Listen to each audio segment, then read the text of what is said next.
दिल्ली के एक middle class परिवार की लड़की थी, सना। पढ़ाई में तेज, मगर बचपन से ही उसे कैमरा उठाकर बातें करने का शौक था। कॉलेज खत्म होते ही उसने यूट्यूब व्लॉग चैनल शुरू किया, जहां वह अपनी ट्रैवल डायरी, डेली लाइफ और सीक्रेट लोकेशन एक्सप्लोर जैसे वीडियो डालने लगी। धीरे धीरे उसकी पहचान बढ़ी, लाखों सब्सक्राइबर बन गए और कुछ वीडियोस तो वायरल हो गए। एक दिन उसने वीडियो डाला, इंडिया पाक बॉर्डर के पास एक छुपा हुआ गांव। लोगों ने पसंद किया, लेकिन सरकार की नजरें भी उस पर टिक गईं।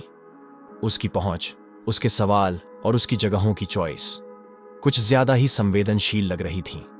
सना का अगला वीडियो था लाइन ऑफ कंट्रोल के पास रह रहे लोगों की सच्चाई, जो किसी ने नहीं दिखाई। लेकिन यहां से कहानी ने पलटा खाया। असल में सन्ना को 6 महीने पहले दुबई में एक डिजिटल मीडिया मीटअप में किसी अजहर नाम के शख्स से मुलाकात हुई थी। शुरुआत दोस्ती से हुई और फिर धीरे धीरे बात वीडियो कॉल्स और रात दिन की बातचीत तक पहुंच गई। अजहर ने खुद को एक पाकिस्तानी यूट्यूबर बताया जो इंडिया की संस्कृति में दिलचस्पी रखता था।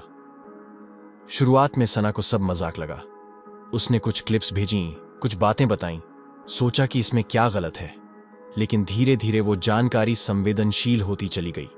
उसे अब नक्शे भेजने को कहा गया, पुराने बंकरों की तस्वीरें, सीमा पर बने टावरों की लोकेशन और कोडवर्ड में बातचीत। अब वो एक डिजिटल व्लॉगर नहीं रही थी, अब वो एक एक्टिव पाकिस्तानी जासूस बन चुकी थी। Raw research and analysis wing और मिलिट्री इंटेलिजेंस ने उसकी गतिविधियों पर बारीकी से नजर रखनी शुरू कर दी थी।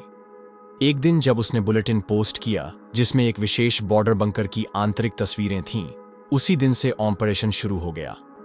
सना को दिल्ली एयरपोर्ट पर पकड़ा गया जब वो एक डॉक्यूमेंट्री शूट के नाम पर जम्मू जा रही थी।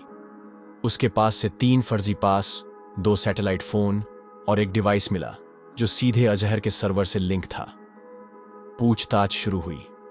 शुरू में वो कुछ नहीं बोली, मगर 3 दिनों के भीतर सारी परतें खुल गईं। उसे समझ ही नहीं आया कि उसने कब यूट्यूबर से जासूस का रूप ले लिया। कोर्ट में मुकदमा चला।